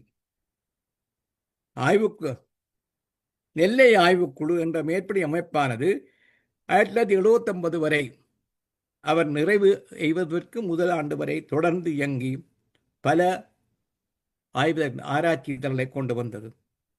ஆராய்ச்சி இதழானது மானமாவரி அவர்களின் நிறைவுக்கு பின்னரும் அவருடைய குழுவினரால் தொடர்ந்து வெளியிடப்பட்டு வந்தது. பல ஆண்டுகளாக 2000 வெளிவந்த ஒரு இதழ் பார்வை. இவ்வாறு நாவா குழுவின் இயங்கியவர்கள் என முதுமுனைவர் சிவசுப்பிரமணியன், பேராசிரியர் முத்துமோகன், டாக்டர் மேது ராசுகுமார், ஆய்வாளர்களே ஸ்தோதாத்ரி, டாக்டர் ஆனந்தகுமார் என ஒரு நீண்ட பெயர் பட்டியலை உங்கள் முன் வைக்க முடியும். இம்முன்னோடிகளின் அடுத்த பரம்பரை என்ற வகையில் இன்று ஆய்வு முன்னெடுப்பவர்கள் பேராசிரியர் ஆய்வாளர் ஆயிரா வெங்கடாசலபதி, பக்தவத்சல பாரதி போன்றவர்களாவர். தமிழகத்தின் இன்றைய தமிழியல் ஆய்வின் மைய இங்கநிலையாக மேற்படி ஆராய்ச்சி இதழின் வழியாக ஒன்றாக இன்று வருவது உங்கள் நூலகம் என்ற இணைய இதழ். இதை நான் பின்னர் சொல்லுகின்றேன். ஈழத்து தமிழர்களை பற்றி இதை பற்றி என்னால் விரிவாக பேச முடியும். நேரம் கருதி நான் அந்த பகுதியை சுருக்கிக் கொள்ளுகிறேன். ஈழத்திலே இளையசரி, மரமலர்ச்சி, கலைச்சொல்லி, மல்லிகை, தாயகம், அலை, புதுது, சரணிகர், வெளிச்சம், பண்பாடு, 3வது மனிதன், ஞானம், ஜீவநதி வரையான பல இதழ்கள் வந்திருக்கின்றன. குறிப்பாக 1987 வெளிவந்த புதுசு இதழ் பற்றி விரிவான ஆய்வுரை ஒன்றை நான் ஏற்கனவே எழுதியிருக்கிறேன். விடுதலை புலிகள் காலகட்டத்தில் வெளிச்சம் என்று சொல்லுகின்ற ஒரு இதழ் வந்தது. அதனுடைய தொகுதியும் என்னிடம் இருக்கின்றது. மரமலர்ச்சி ஈழத்தை இலக்கிய வரலாற்றிலே 30கள் 40களிலே தொடங்கின புதுவைத்தன் போன்றவர் வாழ்ந்த மணிக்கொடி காலகட்டத்தின் பின்புலத்திலே இலங்கையில் 40களிலே வந்த இதழ். அது முழு தொகுப்பாக இப்பொழுது தூக்கப்பட்டிருக்கிறது. 3வது மனிதன் என்பது 90களில் இடத்தில் வந்த முக்கிய இதழ். இவை பற்றிய விஷயங்கள் தனியாக பேச வேண்டியது. ஈழத்து தமிழ் சிற்றுதர் வரலாறு என்று நான் சுருக்கமாக சொல்லுகிறேன். இதான் நீங்கள் கேள்வி கேட்கிற சந்தர்ப்பத்திலே வழங்கப்படுத்துகிறேன்.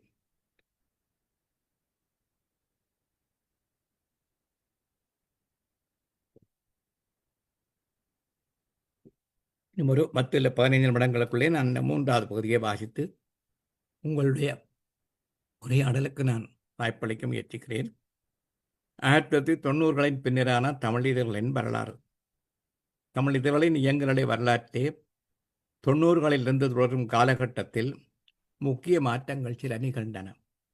அவை பற்றிய குறிப்பொன்று முதலில் இங்கு முன்வைக்கப்படுகிறது. இவற்றில் ஒன்று சிற்றிதழ், இடைத்தலை இதழ் என்ற அடையாளப்படுத்தல் முறைமை மாறிவிட்டது.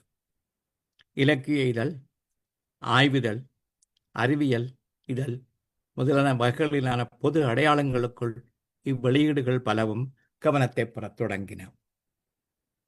இன்னொரு மாற்றமாக இங்கே சுட்டப்பட வேண்டியது கணிப்பொறி தொழில்நுட்பமானது பயன்பாட்டுக்கு வந்தமையாகும். இருவகை பயன்பாடு, அஞ்சு கோர்த்தல் மற்றும் அச்சேற்றுதல் என்ற உடல் உழைப்பு சார் செயல்முறையை அது இலகுவாக்கியது. ரெண்டாவது ரெண்டெல்லாம் 3 பயன்பாடு. ரெண்டாவது அஞ்சல் செலவு குறைந்தமை. மூன்றாவது வாசக விமர்சகரிடம் உடனடி தொடர்பு வாய்ப்பு. நான் ஒரு சின்ன உதாரணத்தை சொல்லுகிறேன். நான் கலாநிதி பட்ட ஆய்வுகள் பலவற்றுக்கு எக்ஸ்டர்னல் எக்ஸாமில் இருக்கிற அனுபவம் உள்ளவன். சென்னை பல்கலைக்கழகத்திலே ஒரு ஆராய்ச்சி கட்டுரை சமர்ப்பிக்கப்பட்டால் உடனே கேட்பார்கள், உங்களுக்கு நாங்கள் இந்த தேர்வு குழுவிலே நீங்கள் ஒரு பரீட்சாகராக இருக்க வேண்டும் என்று கடிதம் அனுப்புவார்கள். அது வந்து சேர 15 நாள் ஆகும். பிறகு நான் யாழ்ப்பாணத்திலேருந்து அதுக்கு பதில் போடுவேன். அது போய் சேர 10 நாள் ஆகும். அது பிறகு ஒரு தீசிஸை அனுப்புவார்கள், ஹார்ட் காப்பியை. அது கிட்டத்தட்ட 1.5 மாதம் 2 மாதம் செல்லும். அந்த ஹார்ட் காப்பி வாரத்துக்கு 300 3000 4000 ரூபாய் முத்திரை ஒட்டி வரும். யாழ்ப்பாணத்தில் நான் பெற்ற அனுபவத்தை சொல்லுகிறேன். இதெல்லாம் 95 96 97 98 காலம் வரையும் என்னுடைய அனுபவங்கள். கடைசியாக நாங்கள் தீசிஸை வாட்சி போட்டு ரிப்போர்ட் அனுப்ப கிட்டத்தட்ட ஒரு மாணவனுக்கு அந்த ரிப்போர்ட் போய் சேர்ற காலகட்டம் 8 மாதம் 9 மாதம் ஆகும். தீசிஸ் சப்மிட் பண்ண காலத்தில் இருந்து அந்த அவருக்கான வைவாவைக்கு பட்டம் கொடுக்கறது கூட ஏற்பட்ட காலத்திலே ஒரு 7-8 மாதத்தை எடுத்து விடுகின்ற நிலை இருந்தது. ஆனால் திடீரென்று 90களின் நடுப்பதிலேருந்து இது 2000 ஆரம்பத்தில் இருந்து பார்த்தா எல்லா தீசிஸும் மென்பிரதிகளாக அனுப்பப்பட தொடங்கின. கேட்பார்கள், நீங்கள் எக்ஸாமில் இருக்கிறீங்களோண்டு. வந்த உடனே ஓகே என்று நான் பயன்பட்ட அடுத்த நிமிஷம் அங்கே தகவல் போய்விடுகிறது. ஒரு 5 நாளில் எல்லாம் ப்ரொசஸிங் முடிஞ்சு ஆன்லைன் காப்பி வரும். ஒரு 15 நாளில் வாட்சி போட்டு ஒரு தீசிஸ் சப்மிட் பண்ணப்பட்ட 1 மாதத்துக்கு இடையில் அந்த ரிப்போர்ட் அங்கே போய் சேரும். 8 மாதம் 9 மாதம் தாமதித்து 3000-4000 ரூபாய் செலவழித்து தீசிஸ் அனுப்பி அதுக்கு ரிப்போர்ட். நான் என்ன அந்த அனுபவத்தை தான் சொல்கிறேன். இதைத்தான் பத்திரிகைக்கு நீங்கள் பார்க்கணும். பத்திரிகை எழுதி கொடுத்து அச்சில் போட்டு புத்தகமாக்கி அதை போஸ்ட் பண்ணி எழுத்தாளனுக்கு அந்த புத்தகம் வந்து சேர்றதுக்கு நாள் கணக்காக செல்லும். இந்த மின் சாதனம் வந்த உடனே என்ன நடந்தேன்னா, எழுதின உடனே அது போகுன்ற உடனே அது பதிப்பாக அடுத்த நிமிஷம் உடனே இங்கே வந்து சேர்ந்துட்டுது. மிக மிக வேகமாக இந்த மின்சாதனம் வந்த உடனே எல்லாரும் எழுதலாம், எப்பவும் எழுதலாம், எல்லாரும் தனக்குத்தானே ஒரு ஆன்லைனை வச்சுக்கொண்டு டெய்லி எழுதி கொண்டிருக்கலாம். பாருங்கள், அந்த மின்சாதனம் வந்த உடனே இந்த இதழ் வெளியீடு என்பது இவ்வளவு இலகுவாகவும் உடனடியாக. இப்போ நான் ஒரு கருத்தை சொல்லுகிறேன் என்றால் அந்த கருத்தை பேராசிரியர் ஏற்றுக்கொள்றாரே இல்லையோன்றதை அடுத்த நிமிஷம் அங்கே இருந்து வந்துடும் எனக்கு பதில். இல்லாட்டி மாத கணக்காக மினக்கடவணும். இந்த இது ஒரு 20ஆம் நூற்றாண்டு ஆரம்பத்தில் இதழியல் வரலாற்றிலே நடந்த மிகப்பெரிய ஒரு மாற்றம். அதாவது எங்களுக்கு ரெஸ்பான்ஸ் கிடைக்குது, யார் எழுதுறாருன்றது மிக விரைவாக தகவல் போகுது, எழுதப்பட்ட விஷயம் பாதிக்கப்படுது. அது கொப்பியோ ஒரிஜினலோ யாரையும் பார்த்து எழுதுறது கொண்டது கூட உடனே கண்டுபிடிச்சிடலாம்.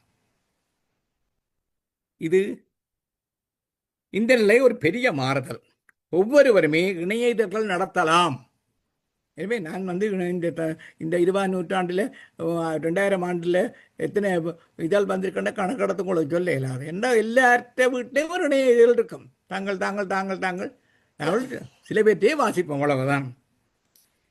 இந்த பெரிய மாறுதலாம் கலாநிதி பட்டாய் இந்த அனுபவத்தை சொன்னேன். என்றால் எவ்வளவு வேகமாக கல்வி உலகம் வாசிப்பு உலகம் இயங்கிக் கொண்டிருக்கின்றது இந்த கணிப்பொறியின் வருகைக்கு பிறகு. 3வது அது புலம்பெயர் தமிழர் சமூகம் என்ற பண்பாடு. இந்த 2க்கும் பிறகு ஒன்று புதுக்கவிதை என்ற சொல்லு இடைத்தர இதழ் சொல்ல மாறிட்டது. இப்போ அது இலக்கிய இதழ் அல்லது ஆய்விதழ் அல்லது அறிவியல் என்று வரும். 2வது கணிப்பொறி வருகை ஏற்படுத்திட்ட இலகுத்தன்மை, வேகம். 3வதாக இங்கு சுட்டப்பட வேண்டிய செய்தியுள்ளு புலம்பெயர் தமிழர் சமூகம் என்ற பண்பாட்டு இயங்குதளம் உருவானமை. இது 2000 ஆண்டு தொடக்கத்தில் ஏற்பட்ட மாற்றம். 1980-90களில் இருந்து அதுவரையும் எங்களுக்கு வாசிக்கிறதுக்கு தமிழ்நாட்டில் இலங்கையில் இருக்கிற கொஞ்சம் பேர் வாசிக்கத்தான் எழுதுவார்கள், பேசுவார்கள். இப்போ எழுதின உடனே வாசிக்கிறதுக்கு ஆஸ்திரேலியாவிலேருந்து கனடா வரையும் ஒரு கூட்டம் ஆயத்தமாக இருக்குது. என்ன எழுதுகணும், என்ன வருதுன்னு வாசிக்கிறதுக்கு, அதை பற்றி பேசுறதுக்கு, அதை பற்றி ரியாக்ட் பண்ணுறதுக்கு. தமிழர் சமூகம் என்ற பண்பாட்டு இயங்குதளம் உருவானமை அது ஒரு தமிழகத்தின் பண்பாட்டு சூழலுடன் தன்னை நெருக்கமாக இணைத்து கொண்டது. இவர்களெல்லாம் வெளிநாடுகள், கனடா, ஆஸ்திரேலியா போன்ற ஐரோப்பா போன்ற நாடுகளில் குடியேறிய தமிழர்கள் இலக்கியம் பற்றிய விஷயங்கள், கலை பற்றிய விஷயங்களை பேச துவங்கும் பொழுதும் நேரடியாக மெட்ராஸில் தொடர்பு கொள்கிறார்கள். அங்கே இருக்கிற கல்வித்துறைகளோட, அங்கே இருக்கிற பண்பாட்டுத் துறைகளோட தொடர்பு கொள்கிறார்கள். மாநாடுகள் நடத்துகிறார்கள், கலந்துரையாடல் நடத்துகிறார்கள். இதனூடாக மிக நெருக்கம் ஏற்படுகிறது, வாசிப்புலகம் விரிவடைகின்றது. இதுதான் மிக முக்கியமான, வாசிப்புலகம் விரிவடைந்தது. கதைக்கணுமோ இல்ல. இவ்வாறான புரிதலுடன் இக்கால 90களுக்கு பிற்பட்ட இதழியல் வரலாற்றை நோக்கலாம். நேரம் போகிறது என்றாலும் நான் சுருக்கமாக முடிக்கிறேன். தமிழகத்திலே இக்காலத்தில் வந்த இதழ்கள் இவ்வாறான பார்வையில் இங்கு நமது கவனத்துக்கு வரும். தமிழகத்திலே 1990களில் நடுப்பகுதியிலிருந்து ஒரு பெரும் பாய்ச்சல் நிகழ்ந்துள்ளது.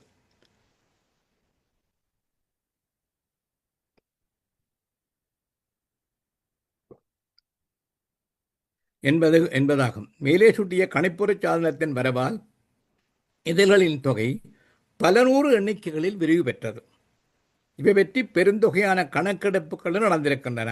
சில பேர் தனியக்கம் எடுத்த பட்டியலில் 3 கட்டுரைகளை சொல்கிறோம். என்ன மாதிரி நடந்திருக்கும்? தமிழ்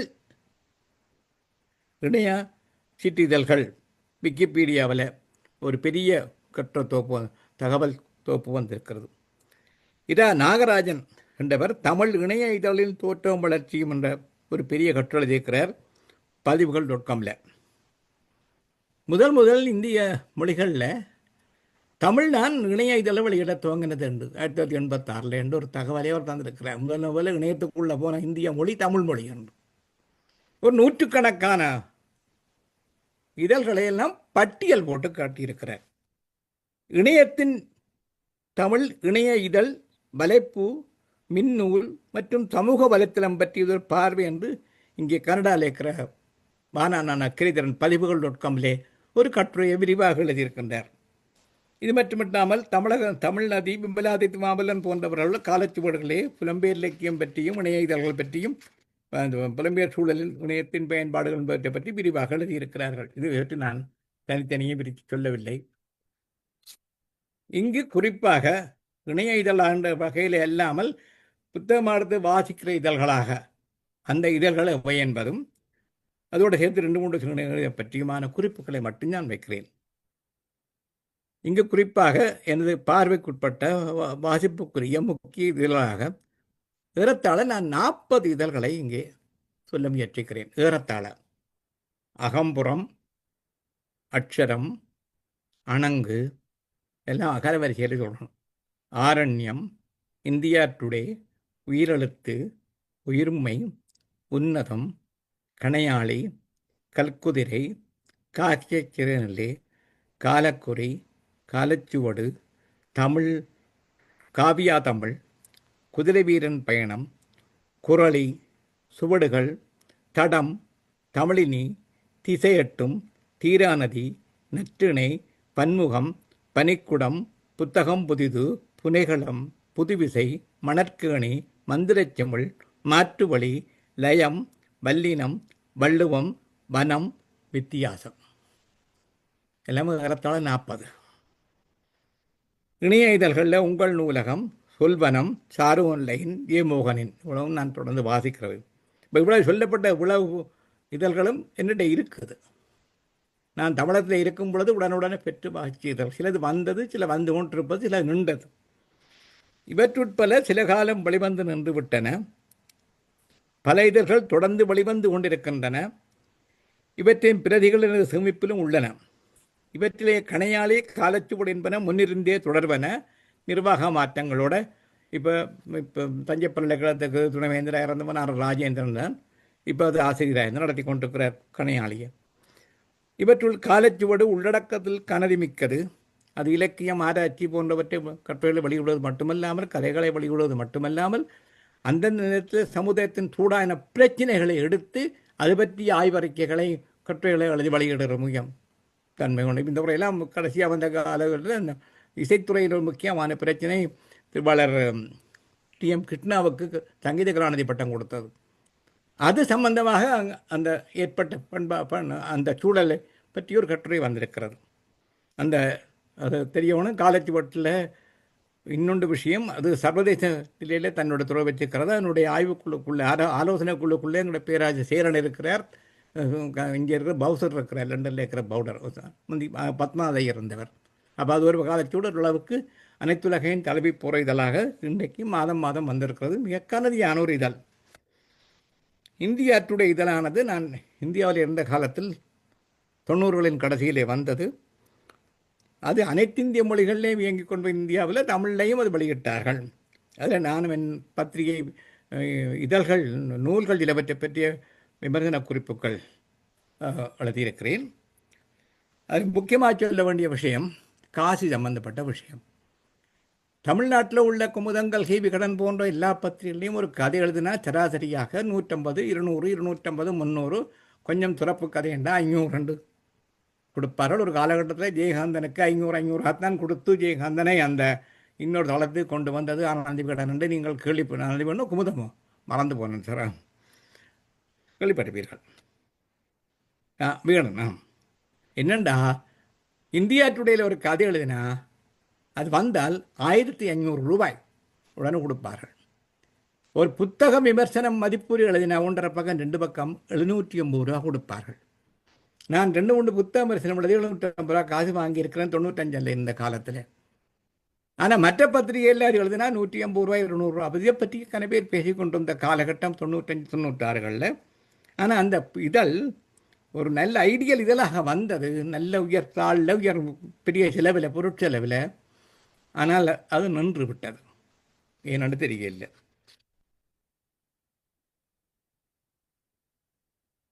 மற்றது தடம், தீராநதி ஆகியன வணிக இதழ்கள் என்ற கணிப்புக்குரிய விகடன் மற்றும் குமுதம் ஆகியவற்றின் தரத்தில் வந்த தடம் என்ற இதழ் முக்கியமான இதழ் வந்தது விகடனுக்குள்ளால பெரிய கொஞ்சம் கனதியான விஷயங்களை கொண்டு.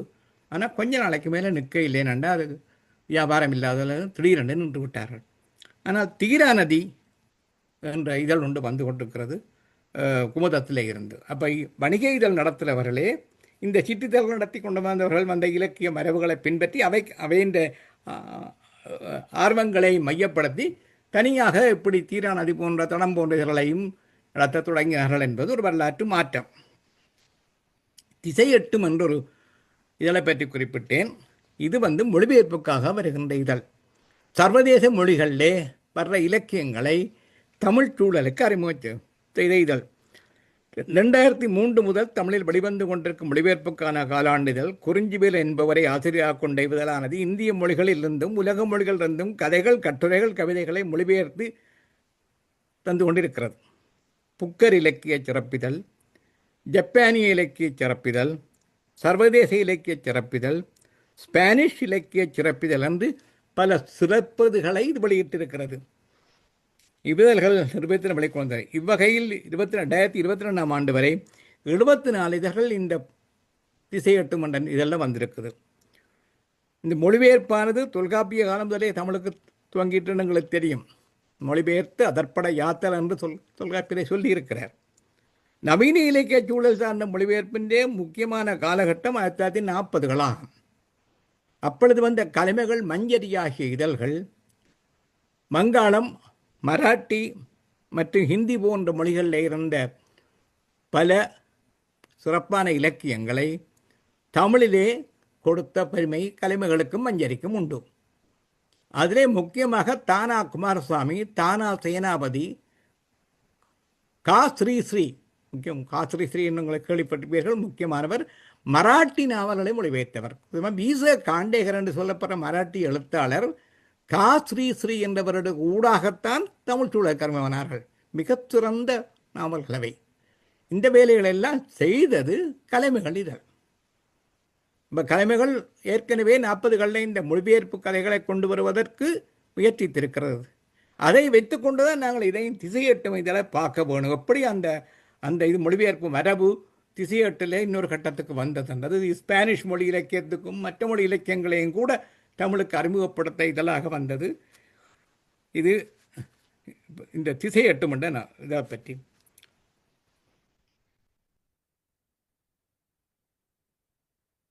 இதழ் போல இதே பேரில் தமிழில் வேறையும் மொழிபெயர்ப்பு இதழ்கள் வந்திருக்க வேணும். ஆனால் அதுக்கான தகவல் இன்னும் கிடைக்கல. இது தேடி பெற்று கொள்ளலாம். மேற்சுட்டி இதழ்கள் தவிர ஏனையவற்றுள் ஒரு சாரானவை நவீனத்துவம், பின்னவீனத்துவம், பெண்ணியம் முதலான சிந்தனை பின்புலங்களில் மூழ்த்தவை. குறிப்பாக அணங்கு, பன்முகம், பனிக்குடம், புனைகளம் முதலியன இப்பின்புலங்களில் உருவானவையாகும். இவை தமிழின் சமகால திறனாய வரலாற்றை புரிந்து கொள்ள முனைவோர் வாசிக்க வேண்டிய முக்கியமான தகவல்களின் சுரங்கங்களாக திகழ்வன. இன்னொரு சாரானவை மேற்றுட்டியவாறான தமிழ் இலக்கிய திறனாய எழுத்துக்களையும் தமிழரின் சமூக பண்பாட்டு தளங்கள் தொடர்பான சமூகவியல், மானுடவியல் மற்றும் நாட்டார் வழக்காற்றியல் சார்ந்த ஆய்வு நிலை எழுத்துக்களையும் தாங்கி வெளிவந்து கொண்டிருப்பவை. தனியே ஆய்வு நிலை எழுத்துக்களை தாங்கி வருகின்ற இதழ்களும் கூட வந்திருக்கின்றன. இவ்வகையில் நான் ஏற்கனவே சொன்ன ஆராய்ச்சியின் தொடர்ச்சி என்று சொன்ன உங்கள் நூலகம், மணற்கு இணையாகியன குறிப்பிடத்தக்கன. இவை முன்னர் நாம் நோக்கிய நாவாவின் ஆராய்ச்சி இதழின் தொடர்ச்சியும் வளர்ச்சியுமாக கொள்ளக்கூடியவை. அவற்றை மாணவ மரபில் வந்தவர்கள் தான் இதையும் கொண்டு வருகிறார்கள்.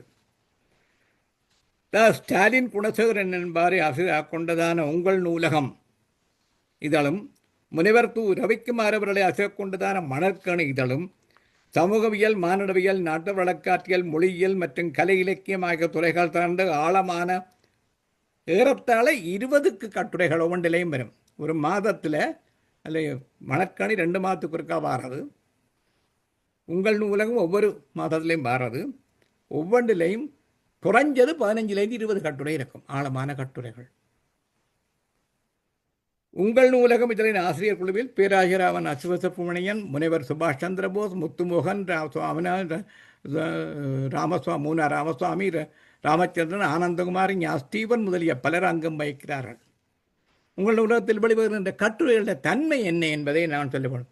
பேராசிரியர் ஆர். ராமநாதனின் நாட்டுப்புறவியல் ஆய்வுகள் 50 ஆண்டுகள் அன்று தமிழ் நாட்டுப்புறவியல் ஆய்வு முழுவதும் வரலாறையும் அதுக்கு பின்புலத்தில் ராமநாதனுடைய பணிகளை பற்றியும் சொல்லப்படுவது கட்டுரை உண்டு. 100வது ஆண்டில் சோசலிசம் இலக்கு வைத்து பயணிக்கும் மக்கள் சீனம் பற்றி ஒரு கட்டுரை வந்திருக்கு.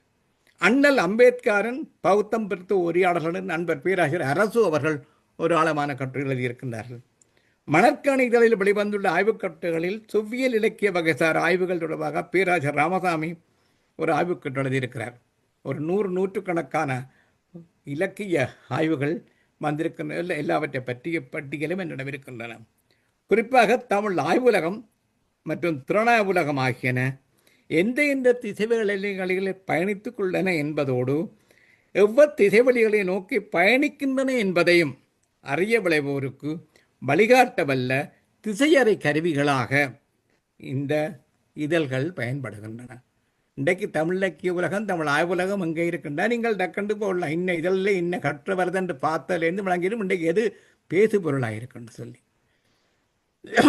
குறிப்பாக உங்கள் நூலகம், கணக்கடை போன்றவற்றை இங்கே நான் சிறப்பாக சுட்டிக்காட்டி இருக்கிறேன். இன்னும் இதை போல கணக்கை இருக்கலாம் என்னுடைய கவனத்துக்கு வந்தவற்று. மற்றது மாற்றுப்படி என்ற உரையில் வந்தது. சில காலம் கொஞ்சம் கொஞ்சமாக வந்து கொண்டுக்கு நீண்ட காலம் நின்று விட்டன. மிக ஆழமாக வந்துட்டு போமா மாற்றுப்படி பேராசிரியர் அரசு அவர்களின் வழிகாட்டலில் வந்தது. இதில் கடைசியாக வந்த இதழ்களை கொண்டு வந்து லௌகிக 19ஆம் நூற்றாண்டில் லௌகிக சங்கம் என்ற ஒரு அமைப்பு என்ன மாதிரி தமிழ் 19ஆம் நூற்றாண்டு பின்பகுதியில் இலக்கிய சூழல், பண்பாட்டு சூழலை மிக ஆழமாக சமூகவியல் நோக்கில் ஆராயும் செயற்பாடு. அது மாதிரி சிவத்தம்பிக்காக தென்ன அடிகள் போன்றவர்களை மையப்படுத்தி பல இதழ்கள் வந்திருக்கின்றன. இவை இப்பொழுது வருவதில் குறிப்பிட்ட காலப்பகுதியில் வந்து நிறைவேற்றி விட்டவை. அது பற்றி வஞ்சி என்ற ஒரு இதழ் தொகுப்பு சென்னை பல்கலைக்கழகத்திலே இதழ் தொகுப்புகளை ஆய்வுப்படுத்திய இதுவும் பேராசிரியர் அரசுவனுடைய வெளியீடாக வந்தது. என்ன இதழ்கள், அவை எவ்வாறு முதுகலை முனைவற்பட்ட ஆய்வு மாணவர்களுக்கு பயன்படத்தக்க வகையிலே செயற்பட்டது என்ற விஷயங்கள் எல்லாவற்றையும் சொல்கிறேன். அதாவது இவ்விதழ் பற்றி 6வது திருக்குறள் மற்ற கடைசியாக நான் இதில் சொல்ல வேண்டி இருக்கிறது. பொதுவாக இனி கனடா தமிழ் சூழலுக்கு நான் வரவில்லை. அது ஒரு 5 வருஷம் இருக்குது பேசுறது. முக்கியமாக சொல்ல வந்த விஷயம் வஞ்சி என்ற இது வள்ளுவம் என்ற இதழை பற்றியது. இதை பற்றி நான் திருக்குறள் மாநாட்டிலையும் சொல்லியிருக்கிறேன். முக்கியமான இதழ் என்று இவ்விதழ் பற்றி 6வது திருக்குறள் மாநாட்டு மலரிலும் சிறப்பாக சிறப்பரங்க உரையிலும் குறிப்பிட்டுள்ளேன். மேற்படி மலர் கட்டுரைகள் அதிலே அபிதல் வள்ளுவத்தில் வெளிவந்த 400க்கும் மேற்பட்ட எழுத்தாக்கங்கள் பற்றிய பார்வைகள், திருக்குறள் பற்றிய பார்வைகளை அகலப்படுத்தியும் ஆழப்படுத்தியும் உள்ளன. இது ஒரு முக்கியமானது. அது கொண்டாந்தவர் எங்களுடைய நண்பர் பேராசிரியர் அரங்கராமனை, எங்களுக்கு கிட்டத்தட்ட எங்கள் 2 பேருக்குமே ஒரு ஆசிரியர் என்று சொல்லத்தக்க வகையில் இருக்கிற பேராசிரியர் சுந்தரமூர்த்தி ஐயா அவர்கள். அவரும் பல்லடம் மாணிக்கமும் சேர்ந்து ஒரு குறிப்பிட்ட காலகட்டத்திலே திருக்குறளை ஆழமாக பார்க்கடலை கடைந்த மாதிரி கடைந்திருக்கிறார்கள். அதுதான் வள்ளுவம் இதழ். இதோடு தமிழகத்திலே வந்த இதழ்கள் பற்றி வரலாறு பற்றிய சுருக்கமான செய்தியை முடித்து விட்டேன். புலம்பெயர் சூழல் பற்றிய சுருக்க குறிப்பை மட்டும் கூறி நான் என்னுடைய இந்த உரையை நிறைவு கொண்டு வர விரும்புகிறேன். அதனால் இப்பொழுது 50 நிமிடங்களுக்கு மேல் பேசிவிட்டேன். இன்னொரு 10 நிமிடத்துக்கு என்னை முடித்து விடுங்க.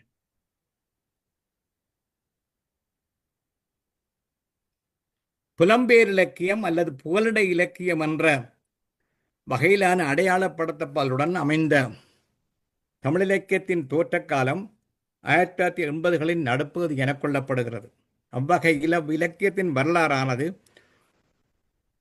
ஒரு தலைமுறை காலத்தை மட்டுமல்ல 40 வருடங்களை கடந்திருக்கிறது.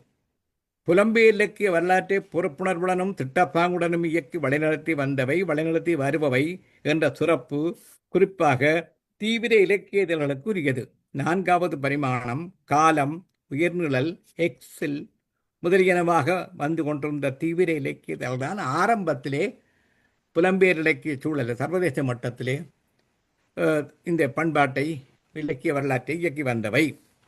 மேற்றுட்டியவாறான இதழாக்க முயற்சிகளில் சில இதழென்ற பொது பரிமாணத்துக்கு மேலாக இலக்கிய தொகுப்பு என்ற வகையிலான காத்திரமான பங்களிப்புகளாக வந்தன. இவ்வகையில் கிழக்கும் மேற்கும், இருள்வழி, இன்னும் ஒரு காலம், யுகம் மாறும், கண்ணில் தெரியுது வானம், ஊடறு முதலிய பல வெளியீடுகள் குறிப்பிடத்தக்க. பத்மநாதையர் போன்றவர்கள் இந்த காலத்தை ஆரம்பத்தில் இப்படியான தொகுப்புகளை செய்தார்கள். இவ்வாறான இலக்கிய தொகுப்புகள் என்ற கணிப்புள்ள செயற்பாடின் வரலாற்றில் ஒரு கட்டத்திலே கூர் என்ற இதழ் தாங்கிய இதழ் வந்தது. அது நாங்கள் இங்கே இருந்த காலத்தில் ஒரு 10-15 வருடங்களுக்கு முன்புக்குள்ளே நண்பர் தேவகாந்தன் அவர்களால் வெளியிடப்பட்ட அலங்கியதழ்கள். அதை பற்றி நான் ஒரு விரிவான கட்டுரை ஏற்கனவே எழுதியிருக்கிறேன். இதை தவிர இங்கே இலக்கிய இதழ்கள் என்று தாயகம், தேடல், நகரம் முதலிய பெரிய இதழ்கள் வந்திருக்கின்றன. அவை பற்றி சிற்றுதல் பற்றிய புரிதலும் கனடிய தமிழர் சமூகத்தில் சிற்றுதல் பற்றிய அறிதலும் என்ற வகையிலே பதிவுகள் நுட்கம் ஆசிரியர் பானான கிரிதரன் விரிவாக எழுதியிருக்கின்றார்கள். புலம்பெயர் தமிழர் இதழ்கள் மற்றும் இலக்கிய தொகுப்பு முயற்சிகள் என்பவற்றின் பொதுவான குறிக்கோளாக கொள்ளப்படுவன.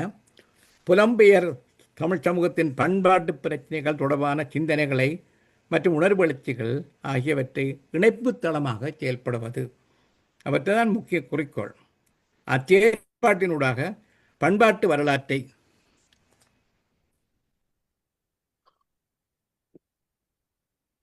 இயக்குவதுதான் இந்த இதழ்களின் நோக்கம். இன்னும் தெளிவாக கூறுவதனால், புகலிடம் சார்ந்த புதிய சூழல்களின் பல்லின பண்பாடுகளின் ஈர்ப்புகளுக்கு நடுவில் தமிழினம் தன்னை தனியாக அடையாளப்படுத்தும் முயற்சிகளுக்கு ஒரு இயங்குதளமாகத்தான் கனடிய சூழலில் புகலிட சூழலில் வருகின்ற இதழ்கள் ஏற்படுகின்றன. இதுதான் நீண்ட காலமாக நாங்கள் பார்த்த வரலாற்று உண்மை.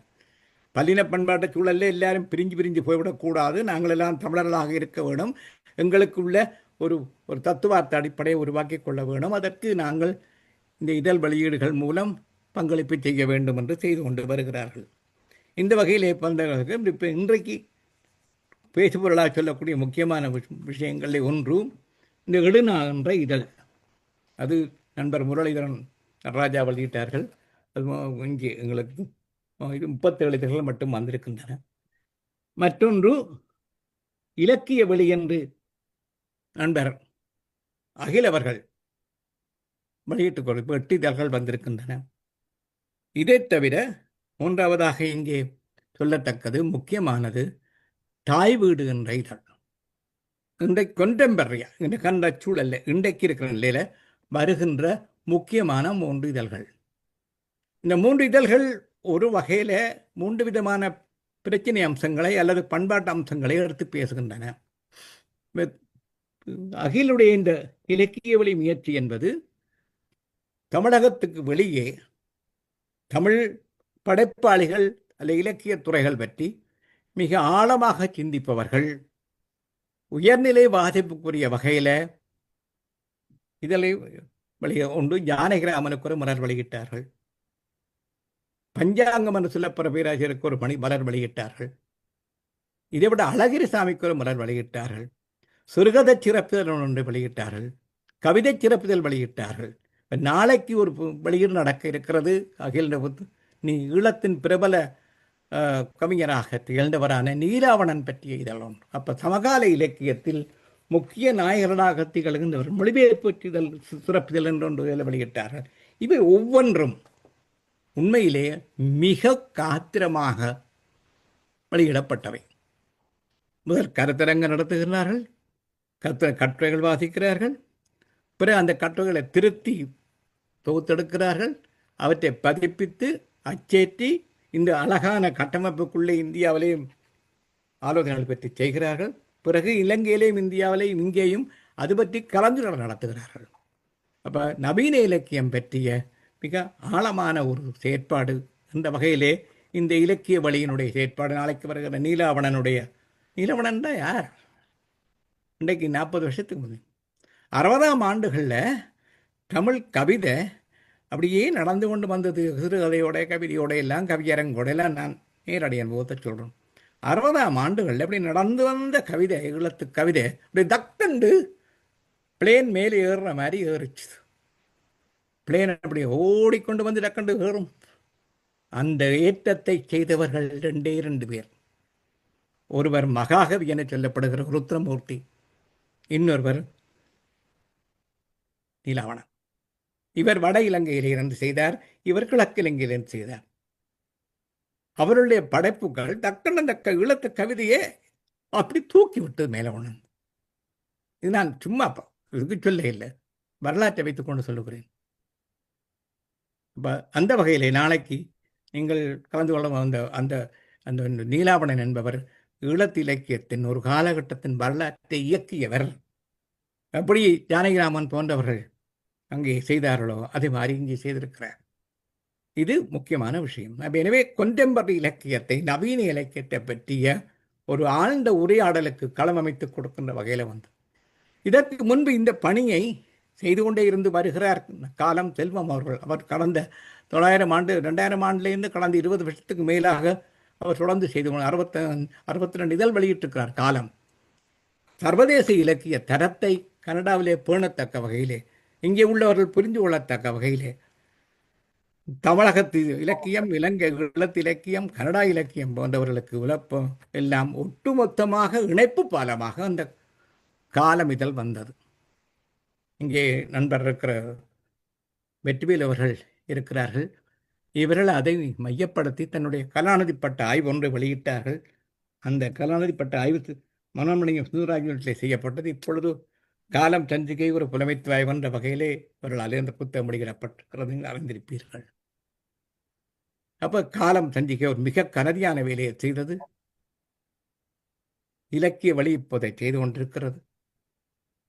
எழுநாள் என்று நான் ஏற்கனவே சொன்ன இந்த இதனுடைய முக்கியமான அம்சமே ஈழத்தினுடைய சமூக பண்பாட்டு வரலாற்றை பற்றிய விஷயங்களை, ஆய்வு கட்டுரைகளை தொகுத்து தருதல்.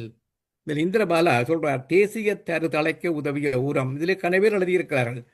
இலங்கை ஈழத்தின் கனதியான சமூக பண்பாட்டாய்வு ஏற்பாடு சண்முகலிங்கம், இந்திரபாலா, செல்வ மனோகரன், பேராசிரியர் மௌனகுரு, மீனிலங்கோ, ரவீந்திரன், ஜெயசீலன், மயூரநாதன், இளஞ்சலியன், சண்முகம், சிவத்தியாராஜா என்று பலரும் ஈழத்தினுடைய பண்பாட்டு வரலாற்றை பல்வேறு கோணங்களுக்குள்ளாரையும் எங்களுடைய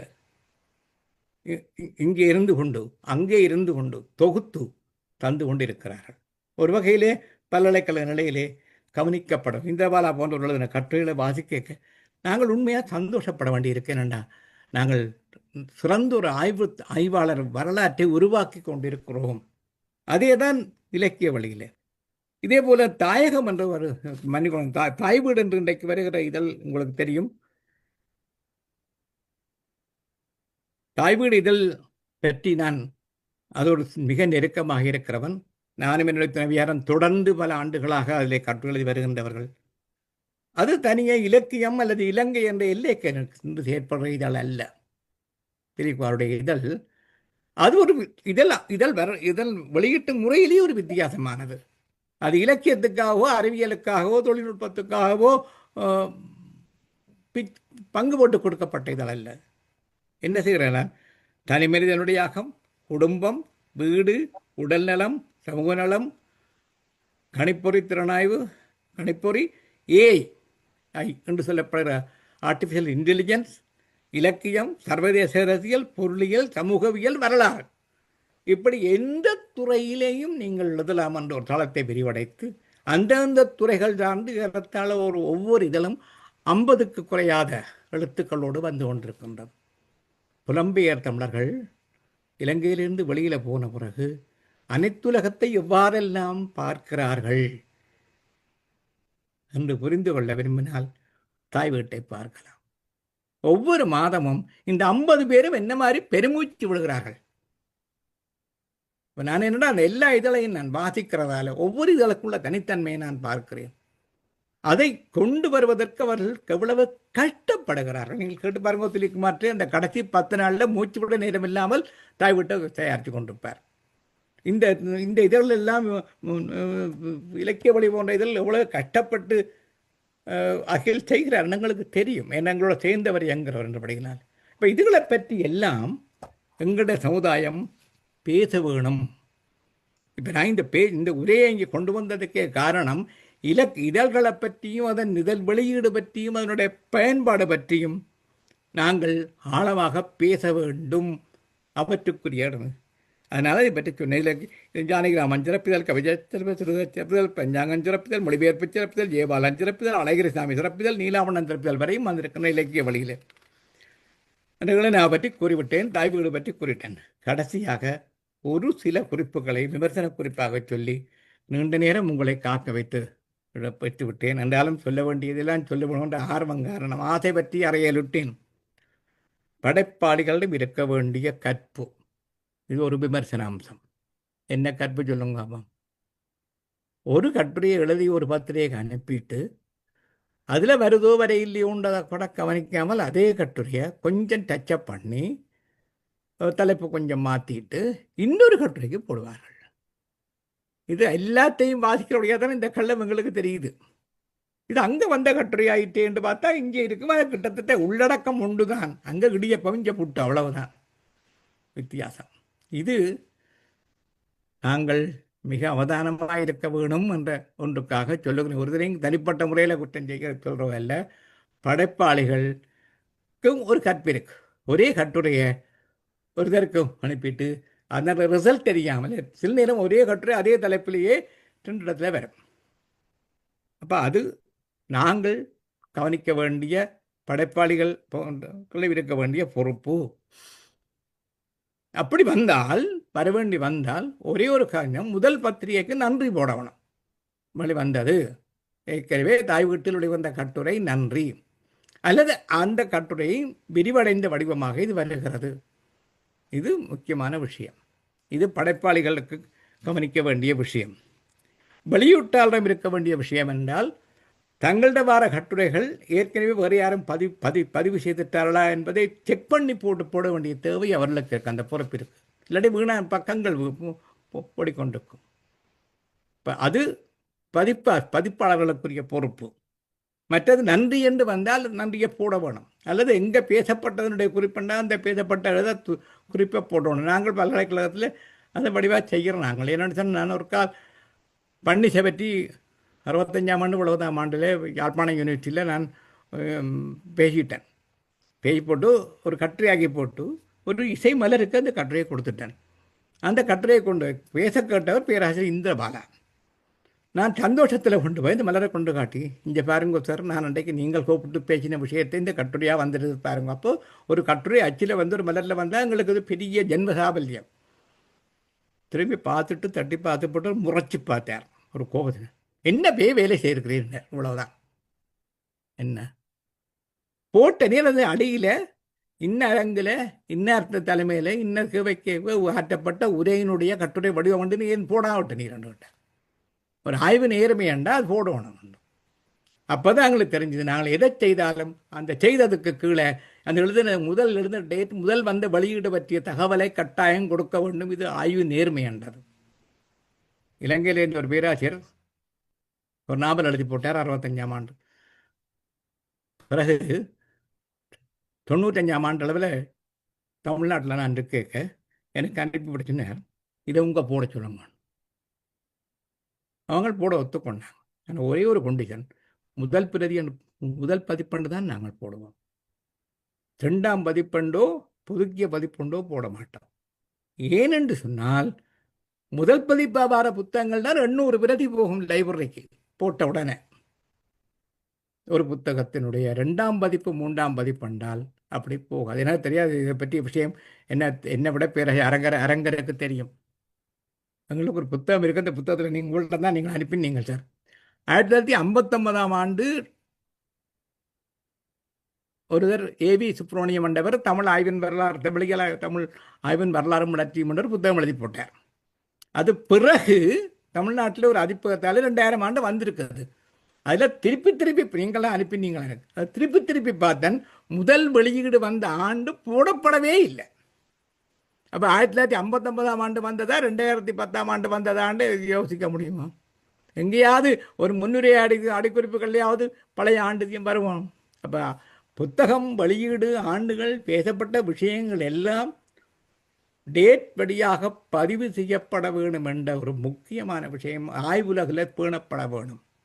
அதை நான் எந்த கட்டுரை என்ன பெருமூச்சு விட்டாலும் கீழே போட்டுருவேன். இன்ன டைம் இன்ன டேட்ல என்றதை போட்டுருவேன். இது ஒரு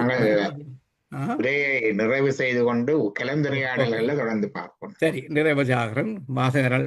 3ஆவதாக ஒரே ஒரு விஷயம் சொல்கிறேன். தயவு செய்து இங்கே வருகிற இதழ்களை பற்றி தனித்து கலந்துரையாடல்களை தயவு செய்து இங்கே இருக்கிற கவிஞர்களும் இருக்கின்றது, எழுத்தாளர் இணையம் போன்றவை இருக்கின்றன, இன்னும் பல நிறுவனங்கள் இருக்கின்றன.